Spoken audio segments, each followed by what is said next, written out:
Hi, everyone. This is Alex Epstein, host of Power Hour, and this week we have another Best of Power Hour.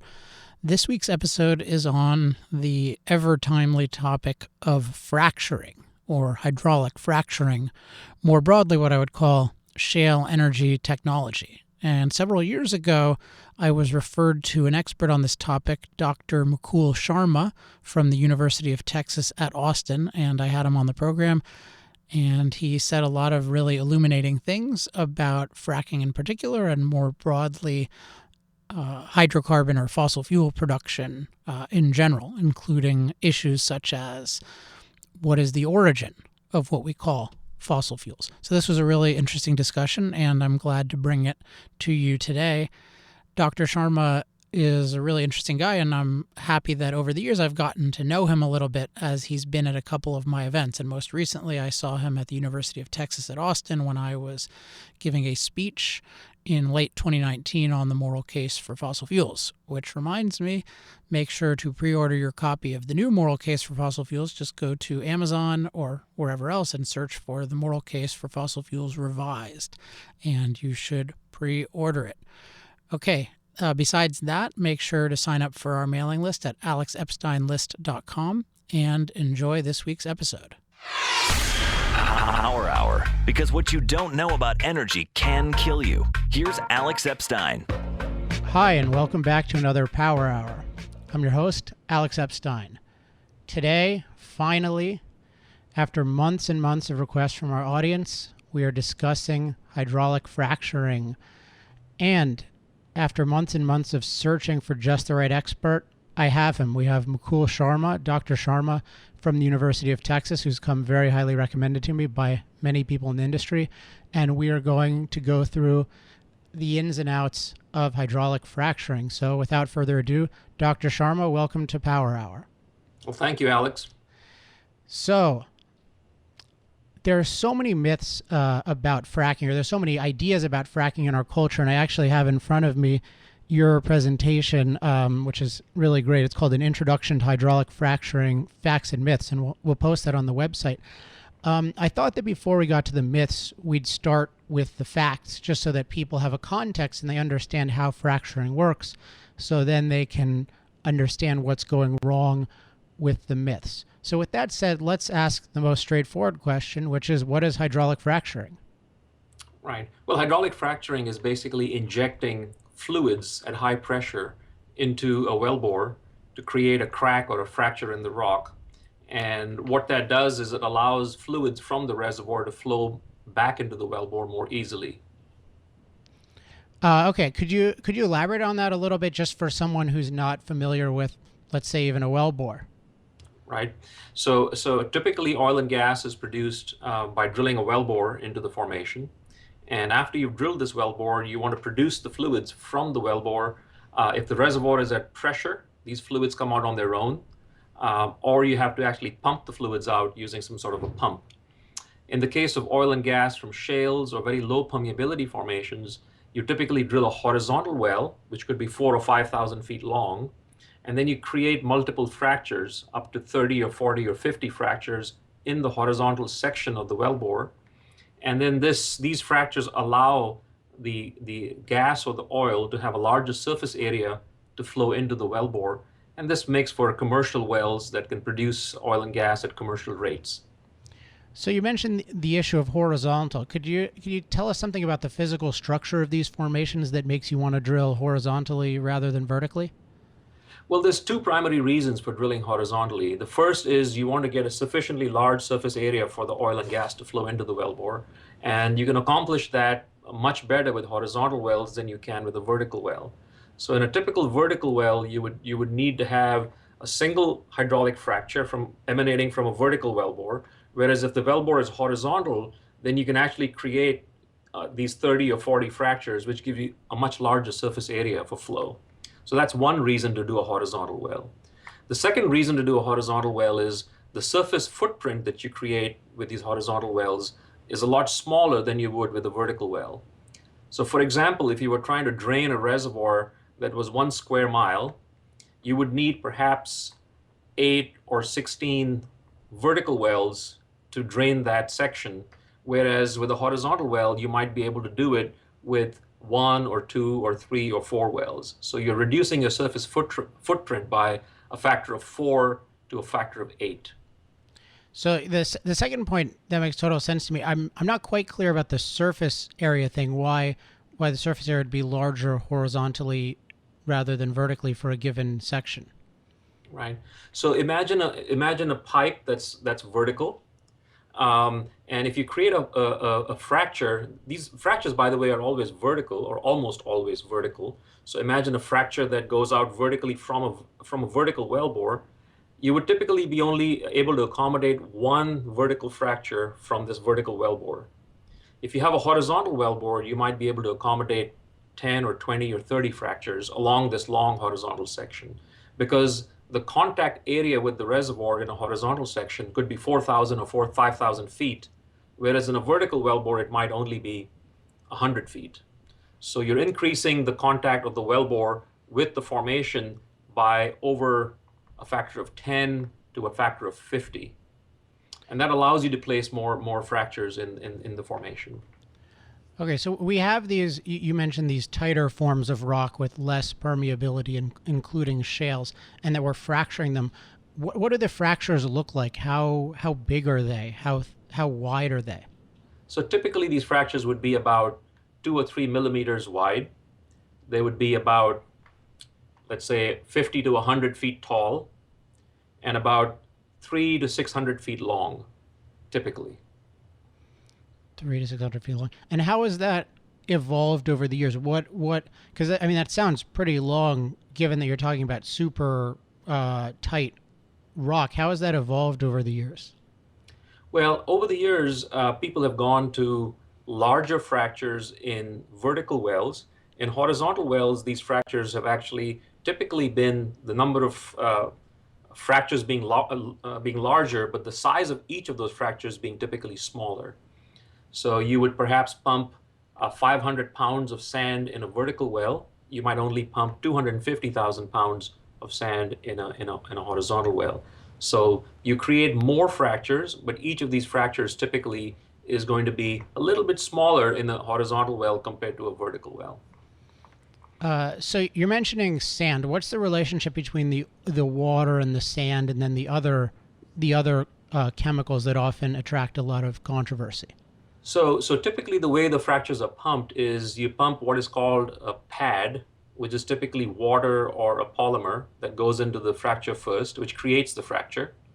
You follow that up with a proppant stage, which is basically sand or proppant, which is these little BBs of silica sand or bauxite, which are about 0.5 millimeter to 1 millimeter in diameter, which are placed in the fracture to ensure that the fracture remains open after you've stopped pumping. So once you've stopped pumping, the fracture actually closes in on itself. And to keep the fracture open, you need to have these proppant particles placed in the fracture to ensure that you actually have an opening there.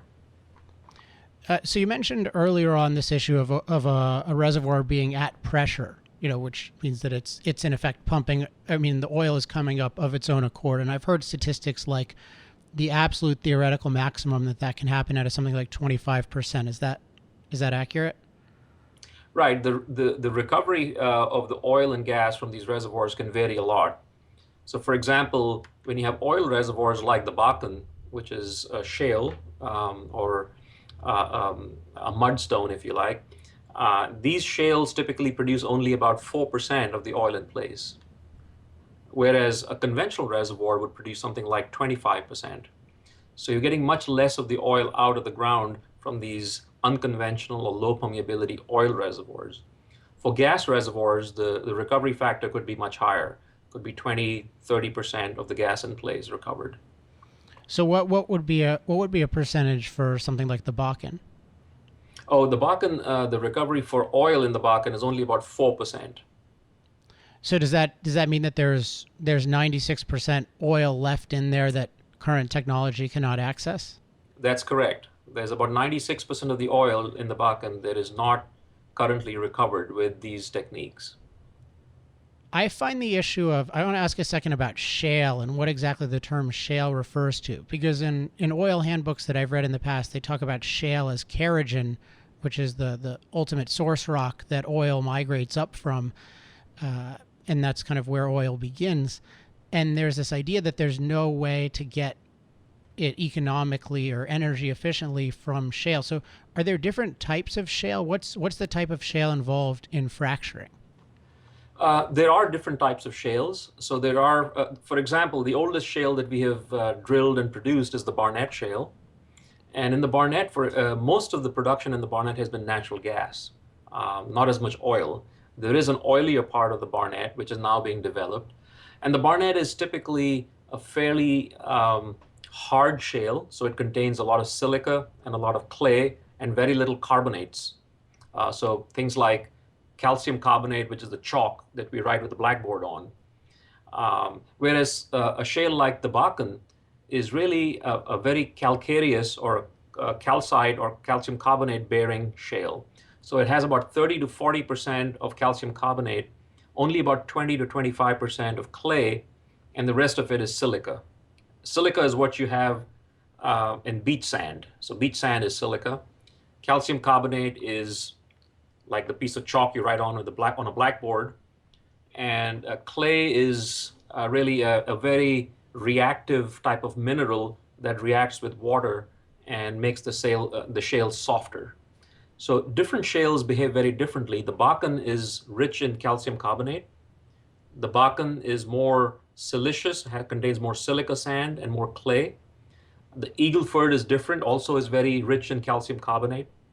And so every shale is different. And in fact, within a shale, different portions of the shale can behave differently. So the northern part of the Bakken is different than the southern part of the Bakken and so forth. So often we'll hear discussions of America has X amount of shale and it's some insane number, or not insane, but it's a very large number in the trillions of barrels. What is the actual meaning of those statistics in terms of action implications? So you have to listen very carefully to the numbers that you hear, because there is a number that you can quote, which is the total oil in place, which is the total reserve that you have under the ground.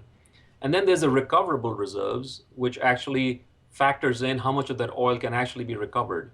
So there's two different numbers that you'll hear about: the total reserves in place and the recoverable reserves. And so the recoverable reserves is the important number to keep in mind, because that's the amount of oil that can actually be recovered to the surface. Are there any shale deposits that are just unrecoverable, essentially, where you can't get anything out of them because they're too tight?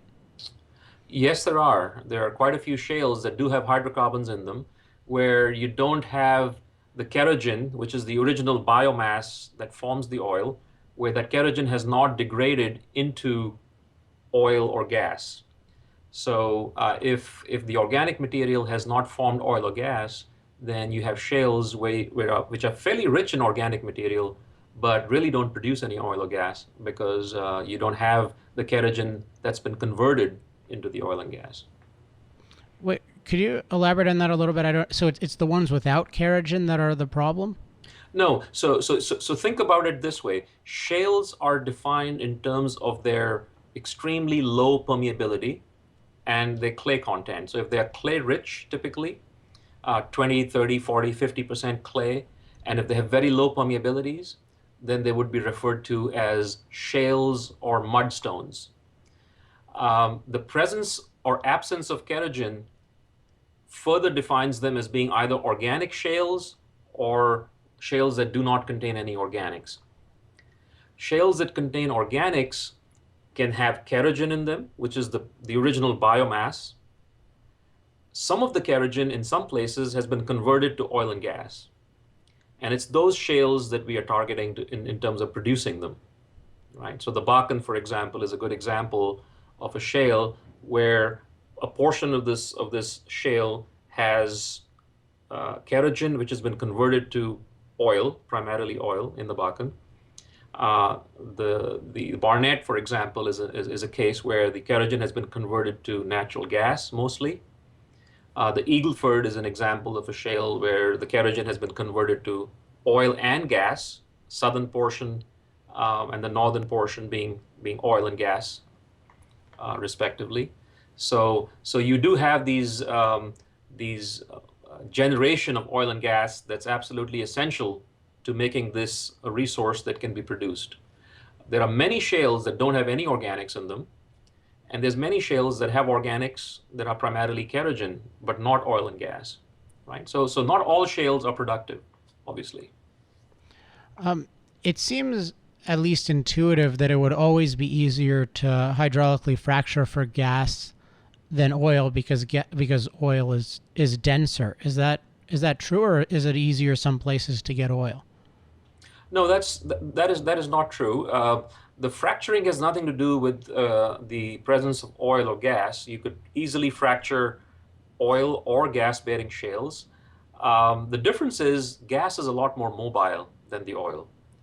And so it's easier to produce the gas because it has a lower viscosity. And so typically when you fracture the gas shales, you get a much easier production of natural gas because it has a lower viscosity than you do oil. But in terms of the ability to fracture, you can fracture either one just as easily. What do you mean? What do you mean by fracture either one? I guess with these shales, let's take the Bakken as an example. To what extent is that a gas-bearing shale in addition to an oil-bearing shale? The Bakken is primarily an oil-bearing shale. So there is some associated gas with the oil, but it's primarily an oil-bearing shale. And that depends very much on whether it's a gas-bearing shale or an oil-bearing shale, depends very much on its thermal maturity. So if it's bedded deeper and hotter, then typically the kerogen is converted into gas. If it's shallower and not as hot, then while the kerogen is cooked at this lower temperature, it converts to oil.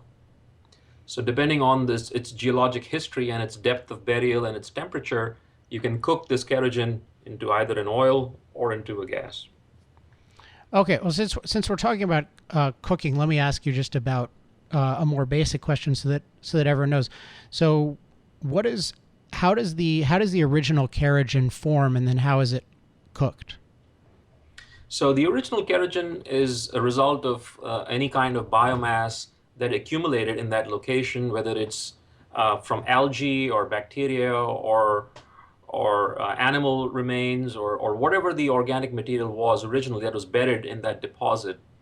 And as it gets buried deeper and deeper, this original biomass gets converted into kerogen, and this kerogen then gets cooked into either oil or gas. But sometimes it may not get cooked into anything. It might get cooked to the point where all you have left behind is carbon. So when it's turning into kerogen, that's a heat process as well, too, right? It is. So it's the degradation of the original biomaterial into something that has lost a lot of its original biomass form and really been converted into something that looks more like an oil and gas deposit or a source rock, as opposed to the original biomass, which was not very well.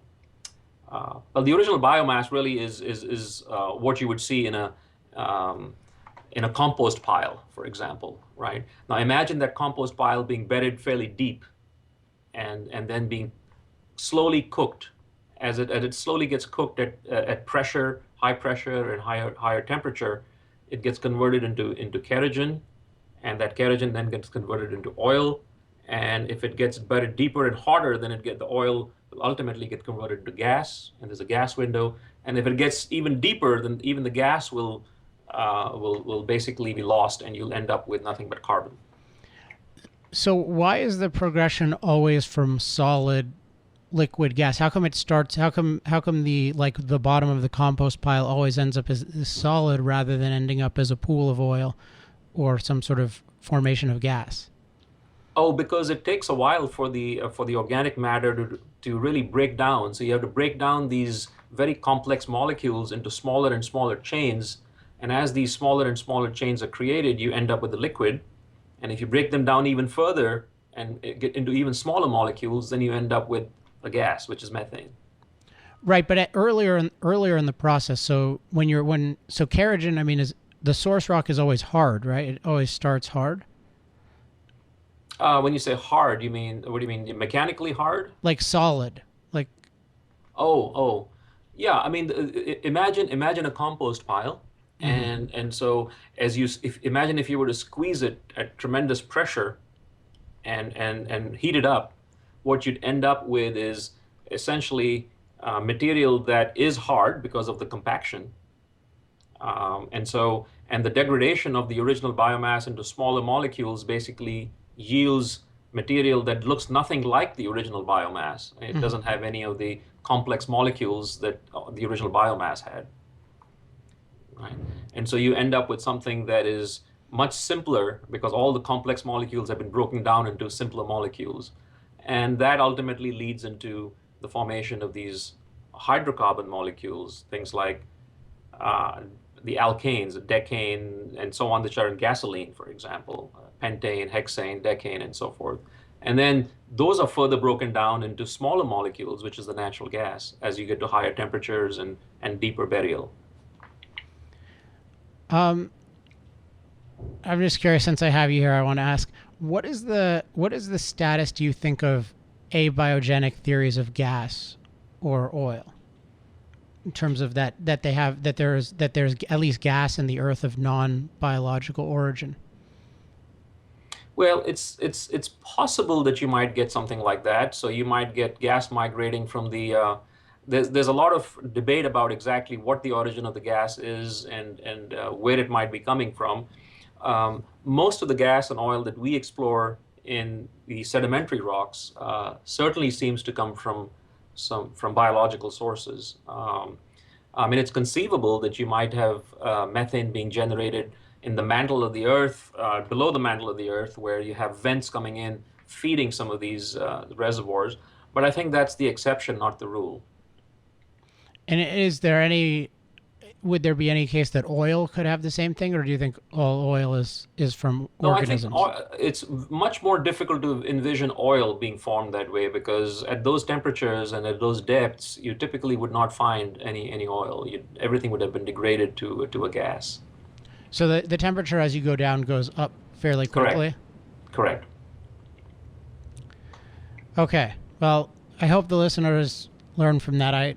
I'm I study oil for fun, so it's a big opportunity to have you here. So Well, I hope it's a lot of that's fun for other people as well. I mean, it can certainly get fairly detailed, and you could go down a rabbit hole in each of these topics. So, okay. So let's see. Let's go to. I might ask a couple more positive questions later, but I want to go to some of these myths to make sure that we get here. Actually, one more positive question: where are these shale deposits in relation to groundwater? Because that's a huge controversy. right. Most of these shale deposits are much deeper than the groundwater. So most of our groundwater that we source for drinking and for agriculture and so forth is fairly shallow, a few 100 feet deep. Most of these reservoirs where we produce oil and gas are typically thousands of feet deep, 6,000, 8,000, 12,000 feet deep. So I would say that in a vast majority of cases, the oil and gas production is separated from the groundwater by thousands of feet of rock. Okay, that's listeners keep that in mind. Let's start with. I'm just going to go through the myths because I thought you listed them out really well. So I'll take this as a cue. Um, the idea that hydraulic fracturing is a new technique. What's the status of that? Well, clearly it's not. I mean, those of us that have been working in hydraulic fracturing for a long time, you go to the literature and you see the technology evolution over time. The first hydraulic fractures were done in the 1950s, so over 60 years ago. So there's been a constant development and evolution of the technology, obviously, and there's been over 1 million fracture treatments done in the U.S. Over these years. So it's certainly not a new technology. It's at least 50 years old. And that raises the question for me because I'm familiar with this fact, but it seems somewhat contradictory with the idea that it's been blowing up in recent years. It's been so dramatic that it's changed the natural gas landscape as we perceive it. It's changed the oil landscape as we perceive it. So is there one evolution that you can pin the magnitude of fracking on now, or is it just is it just multiple things converging? No, I think you're right. There's really two things that have happened over the last 10 years that have made a big difference. The first is the combination of hydraulic fracturing with horizontal wells. That has really been a transformational technology. Traditionally, hydraulic fracturing was done in vertical wells. In fact, we didn't know how to drill horizontal wells very well till about 20 years ago. So about 20 years ago, people started drilling a lot of horizontal wells and became really good at it. And what they realized was that if you combine this horizontal drilling with the hydraulic fracturing method, and when we first started doing the fractures in horizontal wells, you would typically do 3 or 4 or 5 fractures in these wells. And then somebody said, well, why can't you do 20? Why can't you do 30? And people quickly realized that if you were to do that, then a lot of reservoirs, a lot of shales that were non-commercial or just not economic, suddenly became economic because you could now produce at rates of oil and gas that were commercial. So combining horizontal drilling with multiple fracturing in a single horizontal well, that I think is what made the difference. And I think the large-scale application of this technology over fairly significant areas, both in Texas and in North Dakota and in the Marcellus and so forth, I think people have expressed concern, and rightfully so, about the application of this technology and what the implications are to a lot of the environmental issues that people are talking about.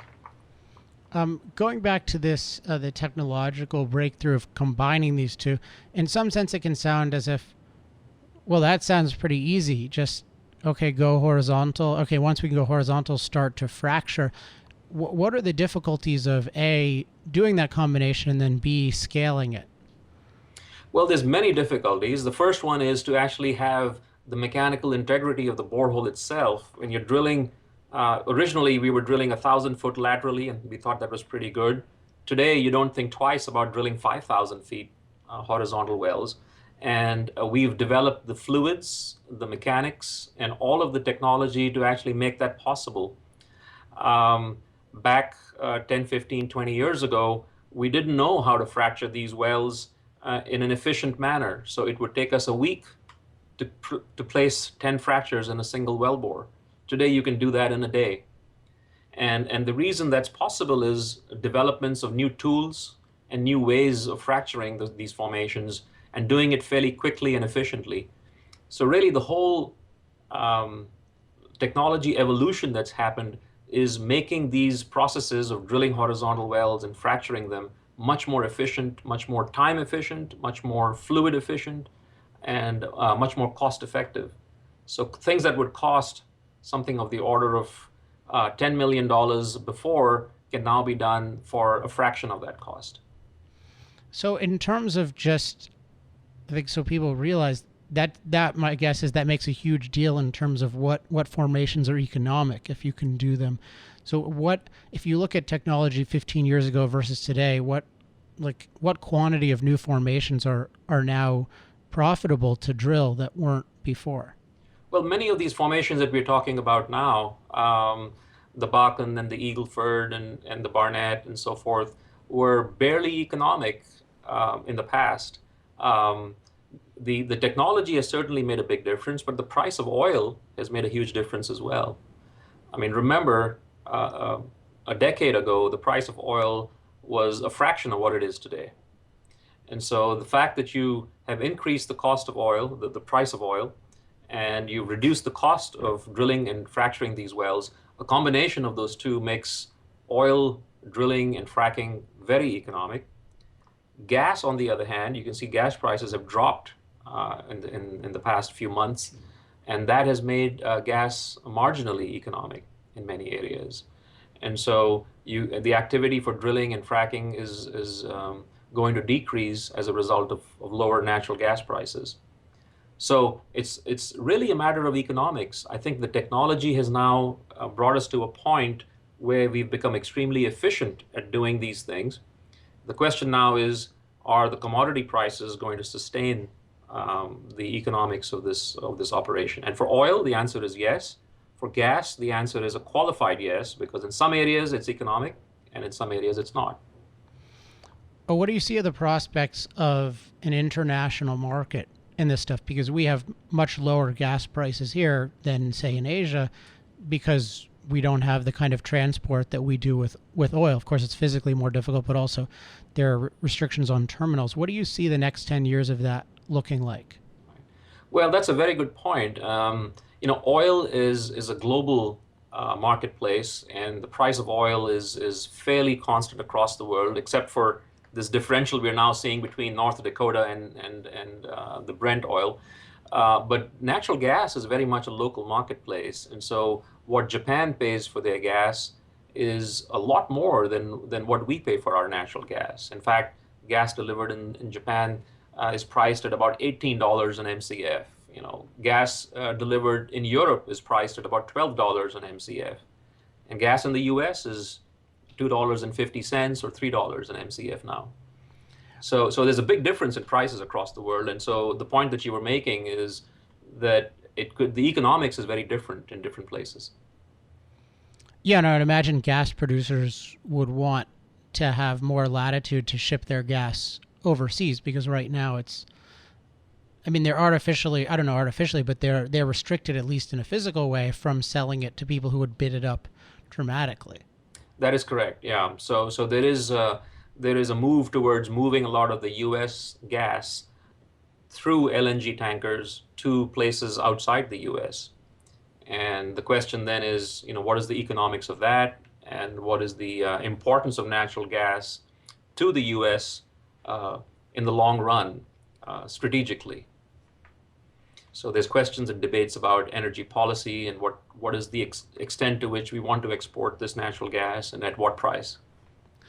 In terms of the differential in price, and which is ultimately a matter of the differential in production in here and, say, different parts of Europe, how much of that is the amount of geological knowledge that exists here versus there, and how much of that is related to property rights? Well, I think a lot of it is related to property rights and regulations, and also the cost of services. So the cost of drilling a well and fracturing a well in the US is quite a bit lower than in other parts of the world, just because the infrastructure here is very well developed. And so I was in Europe about a month ago, and it costs twice as much to drill and complete a well, and it takes twice as long in Europe to do the same thing that it does in the U.S. So it is very much, the U.S. is significantly ahead in terms of the cost of doing a lot of the operations that are required to produce this oil and gas. Yeah, that seems like a really important fact that you don't hear very often, because if some new regulation is proposed that would make it take 3 times longer, then it seems like it would slow down the progress a lot or make certain things uneconomic. Oh, absolutely. If you have regulations in place that in any way delay or hinder a lot of these activities, you could very quickly make these operations uneconomic. So what, just to give why the issue of delay is so important here, because I don't know if it's always intuitive, what is the cost per day of having one of these things in operation or even in construction? Well, the main cost is the cost of the rig itself. So the rigs on location cost you money, and how much they cost you, of course, depends on location. It's very, very different. Could be an order of magnitude difference in different parts of the world.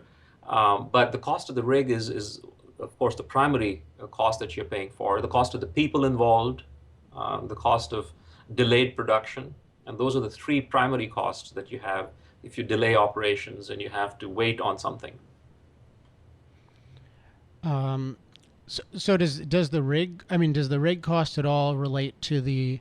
Because I guess a delay of imagine you have twice as many delays in the system, and you've got a certain number of targets, then it seems like you would have to build more rigs to ensure that you would, or you'd have to move one to the other, which would have a transport cost. And I think some of that happened in the Gulf post Deepwater.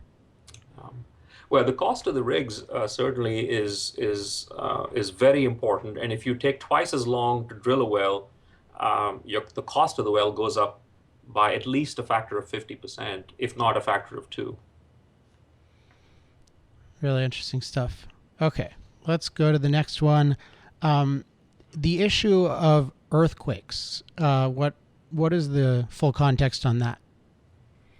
Well, there's been quite a few studies done on looking at the kind of impact that hydraulic fracturing has on causing earthquakes. And so when people ask me, does fracturing cause earthquakes? My answer is yes. Hydraulic fracturing does cause earthquakes. And in fact, we've measured them. We've measured them for at least 2 decades. And when we hydraulically fracture a well, we can do what is called microseismic monitoring. So we can actually put in geophones and tilt meters and so on and measure on the surface and downhole what kind of seismic waves are being generated as a result of the fractures.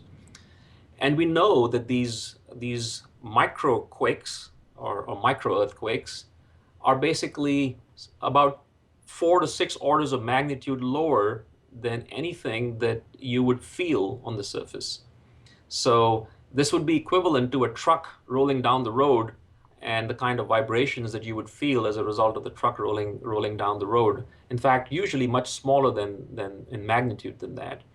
So we know that we are about -2 or -3 on the Richter scale with the earthquakes that we cause. And we know that because we've measured them, and we've measured them thousands of times on thousands of hydraulic fracture treatments. So it's a fairly well-established science, and there's lots of data in the literature that shows very clearly what the magnitude of these earthquakes caused by hydraulic fracturing is. And it's, like I said, about 1 million times smaller than an earthquake that you would typically feel.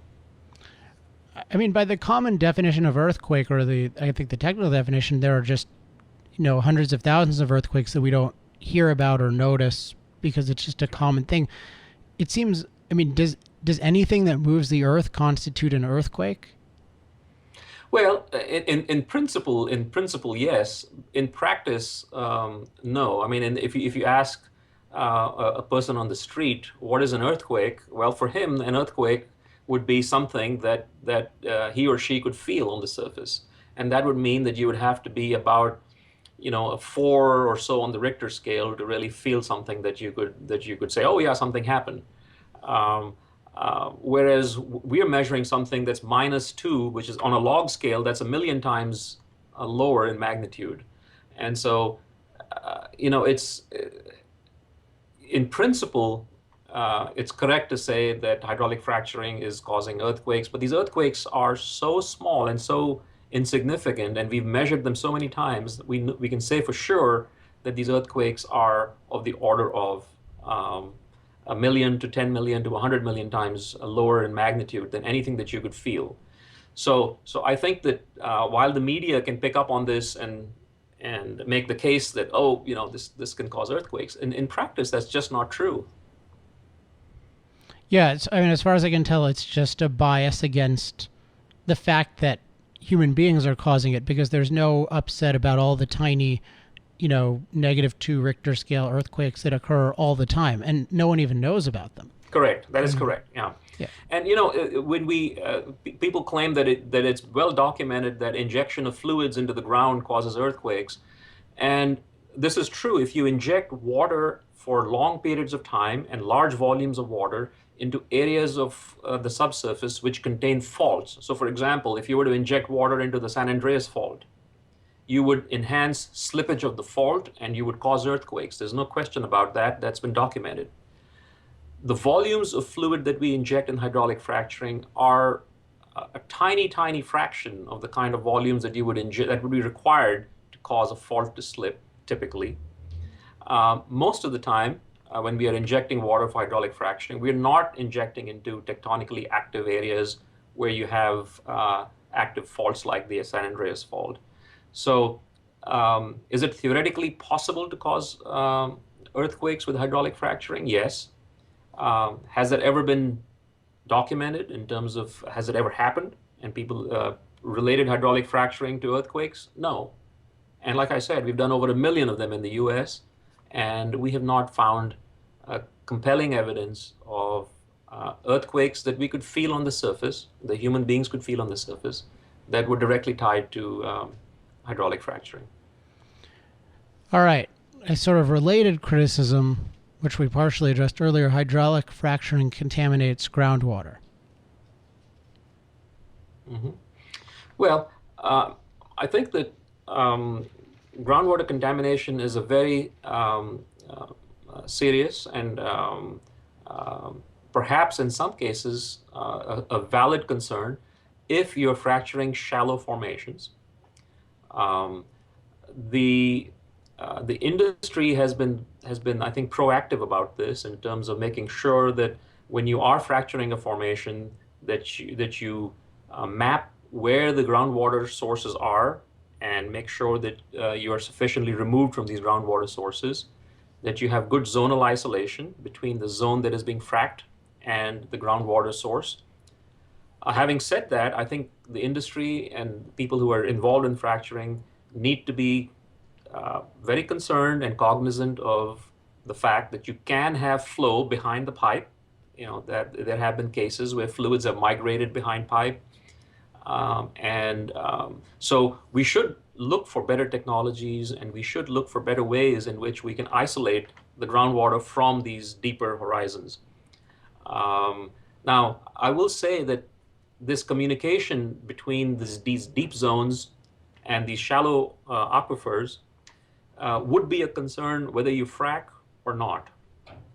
So the fact that you drill a well and you cement the casing in place, that by itself has the potential for causing communication between groundwater and the deeper zone if the zonal isolation is not properly done, right? So we have to be sure that when we complete these wells, we isolate the shallow groundwater from these deeper zones.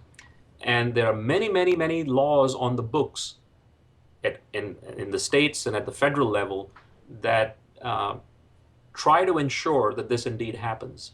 So there is testing of wells that is required, there is testing of completions that is required, and so forth. So there are quite a few regulations in place that have been put in place over the last 50 years to try to ensure that this communication between these zones is minimized. Does it happen on occasion? Yes. And can we do better? Yes. I think we should try and do better in terms of isolating these different zones. But I will say that the fluids that are used in hydraulic fracturing are not what I would call hazardous fluids.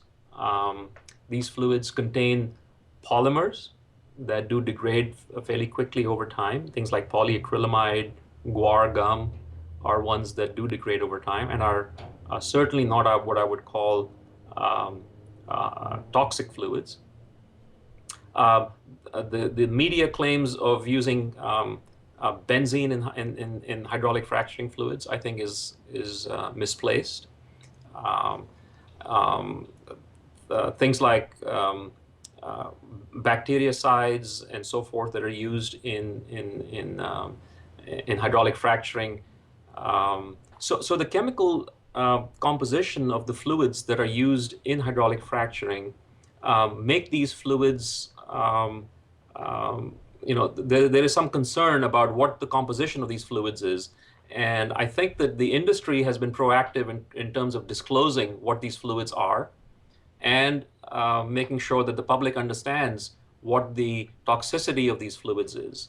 So I think there's been good support for the legislation that was put in place in Texas this year in 2012 for full disclosure of the composition of these frac fluids. I think the industry has actually embraced that, and I think they should, because the public needs to know what kind of chemicals are being injected in the ground as a part of the hydraulic fracturing fluid mixture. And so I think that there has been progress on that front. I think that the law in Texas does indeed strike a good balance between the public's need to know what the chemicals are that are used in fracking, and the industry's concern about some of the proprietary chemicals that they use as a part of the hydraulic fracturing mixture. So that balance has to be struck, and I think the Texas law does a good job of striking that balance. And I hope that sort of a law is adopted in other states as well. It seems like there's a lot of hypocrisy in terms of how much fracturing gets singled out in terms of revealing every little detail and in terms of the amount of weight that's placed on when something goes wrong. Because any technology, you're going to have something going wrong. You could always say, well, theoretically, you should prepare better. But I mean, in terms of the track record, as I understand it, it has a very impressive track record for the most part. Certainly better than, say, the manufacturer of solar panels in China or mills in China. But no one is calling for a full disclosure of all the toxic chemicals that go into these things and making them public. And it just seems like there's a double standard that's ideological. Right. Well, I think that hydraulic fracturing does have a pretty impressive track record. If this was, I often say to my students that if this was a pharmaceutical trial, it would be an incredible success, because you've gone through 1 million trials, essentially 1 million frac jobs, and with no documented cases of problems associated with this sort of a treatment. So I think that the history of this speaks for itself. I do think that anything that we do as human beings, whether we're walking across the street or flying in a plane or any human activity, has some associated risks. I think the key is to balance those risks with the benefits. And in the case of hydraulic fracturing, I think that in my mind, there's no question that the benefits far outweigh the potential risks. Yeah, I mean, my own favorite way to think of this is I'm afraid of the dangers of not fracturing. Yeah, that's a good way of saying it. That's a good way of saying it, because ultimately we all do need to provide energy, and that energy mix is important. And in my view, the environmental benefits of using natural gas through hydraulic fracturing far outweigh the environmental risks of drilling and fracking for natural gas. In terms of the carbon footprint, in terms of CO2 emissions, in terms of NOx and SOx emissions,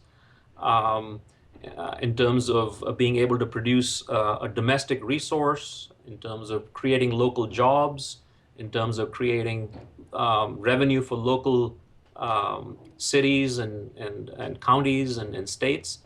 I think that the benefits are incredible in terms of being able to develop this natural resource. And if we want to live in a society where we are going to be consumers of energy, we're going to have to do something. And in my view, drilling and fracking for natural gas is by far the lowest risk way of accomplishing that.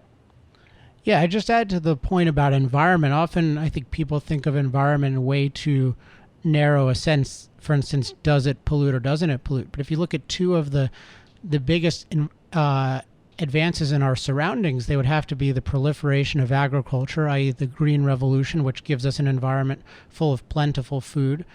And what was the other one?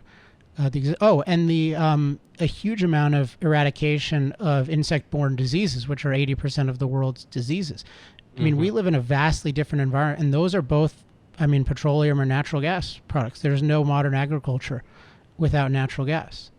Right. That is absolutely true. I mean, I think the use of natural gas, not just as an energy source, and oil for that matter, through the generation of all kinds of chemicals that are used in agriculture and so forth, and really in all of our daily lives, I think is absolutely essential. So I think I think everybody would like to see a free and completely benign source of energy. We don't have that. Everything we do in terms of producing our energy supply has some ecological consequences. I think the question is which one is going to have the least. And I think natural gas actually looks pretty good when you do that comparison. Yeah, I guess I think of it a little bit differently because, if you look at our environment by default, the natural environment, absent human improvement, is very rough for human beings. Statistically, probably both of us wouldn't be alive without modern energy-based technology. So you can say there are hazards to our activities, there's hazards to any progress, but the net environmental progress in terms of the quality of our surroundings right now is so far superior to what our ancestors had to deal with. That's exactly right. And that's the risk-reward balance that you have to achieve. I mean, we all know that there's risks associated with flying in a plane, but we still do all fly in planes, or most of us do anyway. And so, what is the risk and what's the reward? And if the rewards clearly justify the smaller risks associated with doing this, and I think we should do it. And that's the way I think about it. Yeah. Again, I like the idea of, if you're going to think of the risk of doing X, you have to think of the risk of not doing X. You can't just exactly. think about. That's a good way to say it. I'm just looking at your list. You have the issue of the K in fracking. We've talked about that. We clarified that on a previous episode. I'll leave that one alone, because I insist. I use it in op-eds only because you're basically required to. Yes. In fact, most of the media will use a K in fracking. And if you look at all the technical literature in hydraulic fracturing, when they refer to fracking, they will never use a K. They will always spell it with a C and without the K. But that's just historically the way we've done it in the technical literature. And I can always tell when somebody is not coming from the technical community of fracking, because they always use a K in fracking. Yeah. I've gotten a lot of flack from this for various people. What about just the Gasland idea of fracturing causing the water to light on fire? And also, as an aspect of that, if I see water lighting on fire, first of all, I know that's been happening forever. But to me, the question is, how much natural gas do you need in water for it to be really dangerous? So I guess those are my two questions. To what extent is fracking causing it? And then to what extent is that dangerous? Right. Well, I think... in that part of the world, in New York and Pennsylvania and so on, it's quite common actually to have natural gas seeps, which means that you can actually observe in many of these. In fact, in the slide presentation that I've sent you, and on YouTube or places like that, you can actually find places where there's flames, naturally burning flames on the surface. So there's Eternal Flames Park, for example, in New York State. There's a flame burning under a waterfall. And what that is natural gas that is seeping up all the way to the surface. And when it comes to the surface, if you light it up, it'll continually burn for years. And in many of these places, what has happened is ranchers will go in and drill a water well. There's no permit required for these water wells, or there was no permit required for these water wells. And so you'll drill a well, and if it's an area that's prone to natural gas seeps, you will have methane accumulating in your water well. And so if you pump water from that well, you are going to pump both water and methane. And so you'll get the sort of thing that you was shown on the video in Gasland, where you're going to get gas coming up with your water supply because you've drilled a well in an area that is prone to natural gas seeps. And in fact, you can see this. In fact, there's a video on YouTube where a geologist goes out into the field in an area that's prone to natural gas seeps, digs a hole that's about a foot deep, and there's a puddle of water and there's gas bubbling out of it, and you can light it on fire. So there are many places in the world where natural gas will naturally come up and bubble up to the surface, and in those areas you have to be careful where you drill, how you drill, and how you avoid these gases. So I think the example that you saw in Gasland was an example where you had an area that was prone to natural gas seeps, where somebody had drilled a well, and when they pumped water from that well, they got both water and methane coming up with their water. So that can certainly happen, and it's been happening way before fracking was ever done in the area. I think that's a really profound example, because no one even thinks of the possibility that a water well could cause water contamination. And it's because there is this bias toward any sort of hydrocarbon and anything that's perceived as man-made, whereas water well is just considered pretty benign. You're not doing much to your environment. And yet, I mean, my understanding of groundwater contamination is things that contaminate groundwater are things that are near groundwater. Mm-hmm. Not 5,000 feet under the ground. So if your well, if there's a problem in the casing, yeah, that can get into groundwater, but not what's taking place 5,000 feet below. Right, right. So I think you have to be very careful when you look at examples like the one provided in Gasland, and really ask yourself, what is the underlying reason for this? Is it really fracking, or is it something else? And I think that when you dig and explore this a little bit further, what you find is that just about every example that I've seen is a result of something that's very easily and plausibly explainable on the basis of what is known geologically about the area, like gas being present in the shallow subsurface and that gas coming in with the water. All right. This isn't in your myths list, but I wanted to ask about it. There's the issue of the wastewater and the idea that that's really toxic and that it's dangerous that there's so much of it, and then where are we injecting it? What's the story on that? Right. So when you frack a well, about 20 to 30% of the frack water actually comes back.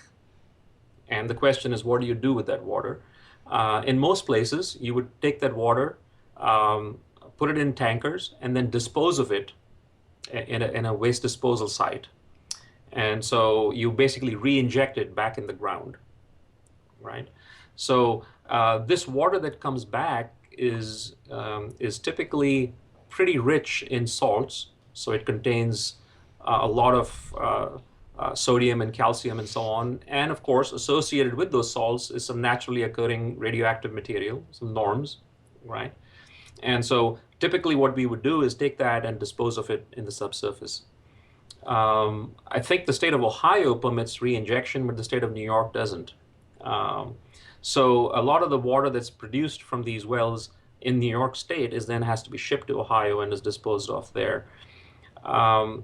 What industry is now doing is actually taking some of this water, treating it, and then reusing it for fracking. And what that does is it does two things. It reduces the amount of water that you need for fracking, and it also reduces the amount of water that needs to be disposed of.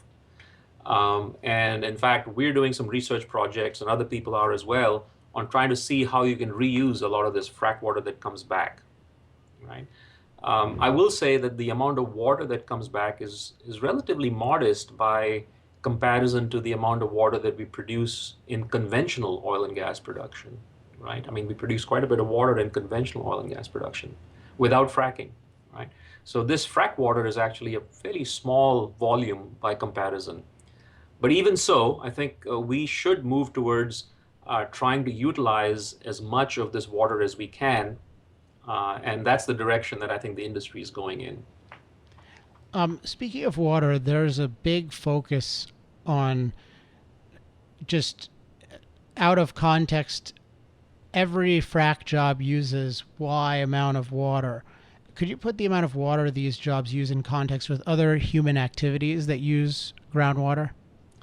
Right. So typically a horizontal well with multiple fractures will use about 3 million gallons to 5 million gallons of water per well. So let's say you drill 1,000 wells, right? So that would amount to about 3 to 5 billion gallons of water. And that's a lot of water.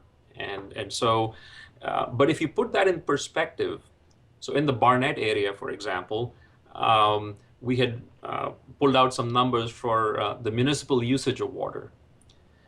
3 to 5 billion, well, 3.1 billion is the number we had, was 1% of the municipal usage, actually less than 1% of the municipal usage in the Barnett area, in the Fort Worth area. So even though it seems like a lot of water, and it's a lot of water in areas that are drought prone, particularly in Texas, for example, where parts of Texas are undergoing a drought.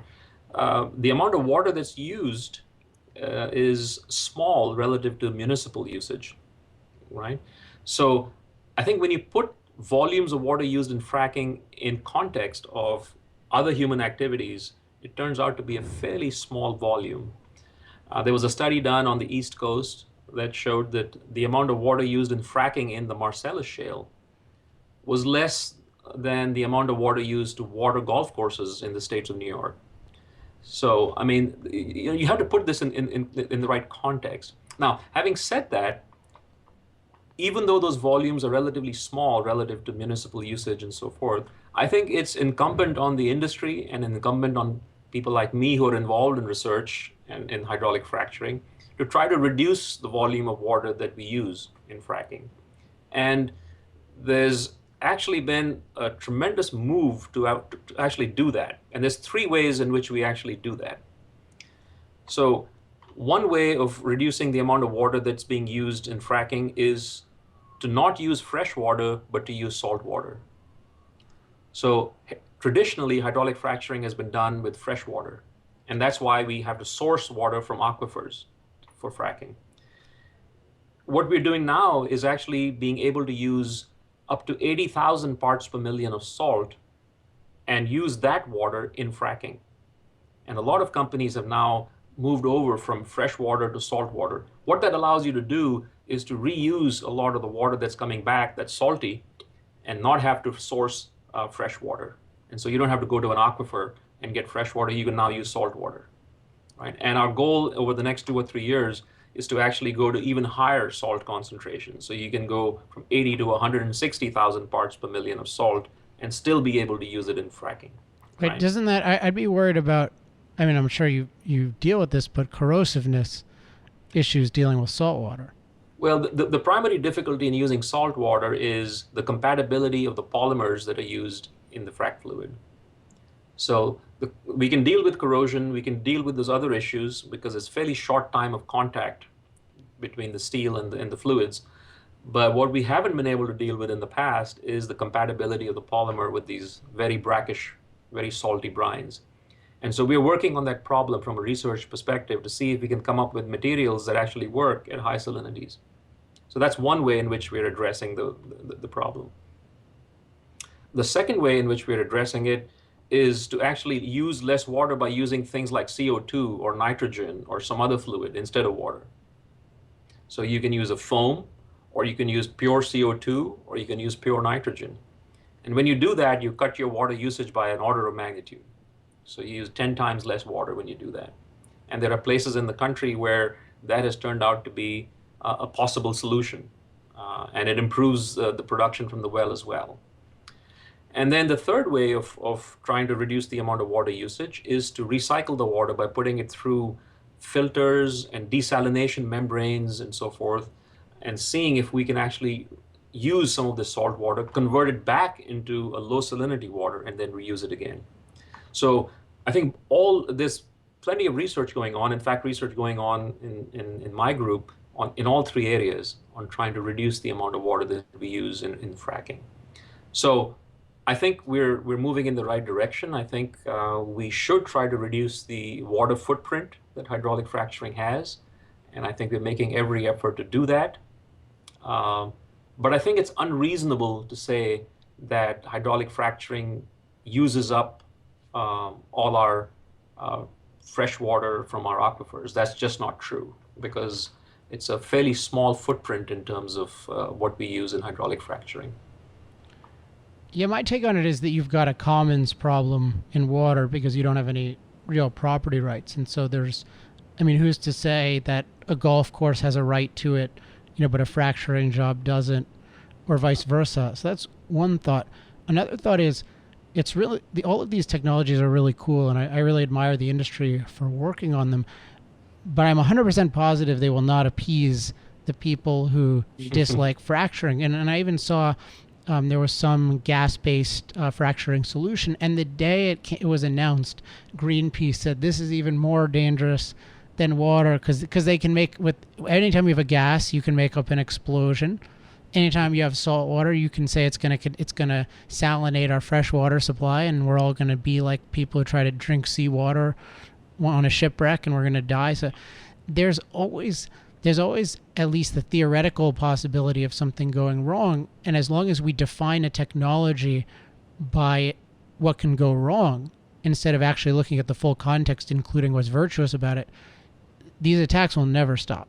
Well, you're right. I mean, there's always going to be people that are going to say that, this is what can go wrong.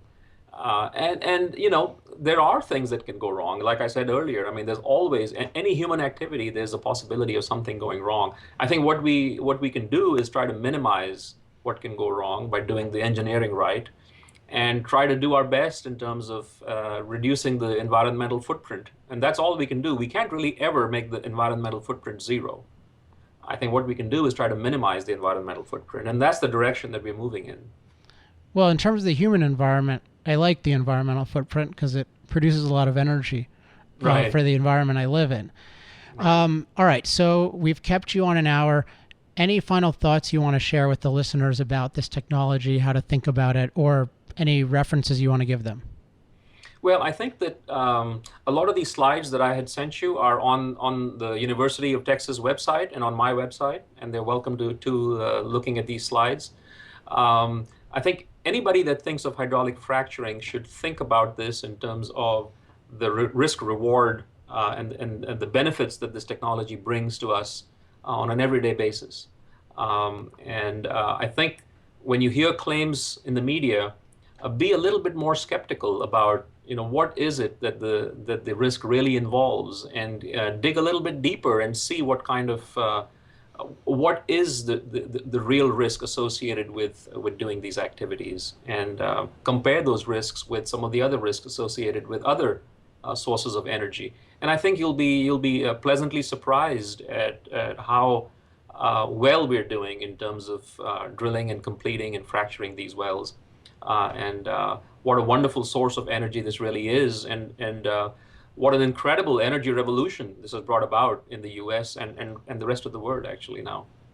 Yeah, no, I mean, the number one thing I think of when I think of fracturing is it's exciting in terms of what it's doing, for my life, for everyone else's life, for people who don't have a job and can potentially get a manufacturing job since electricity costs are cheaper. It's just, and hopefully soon enough the culture will see it that way.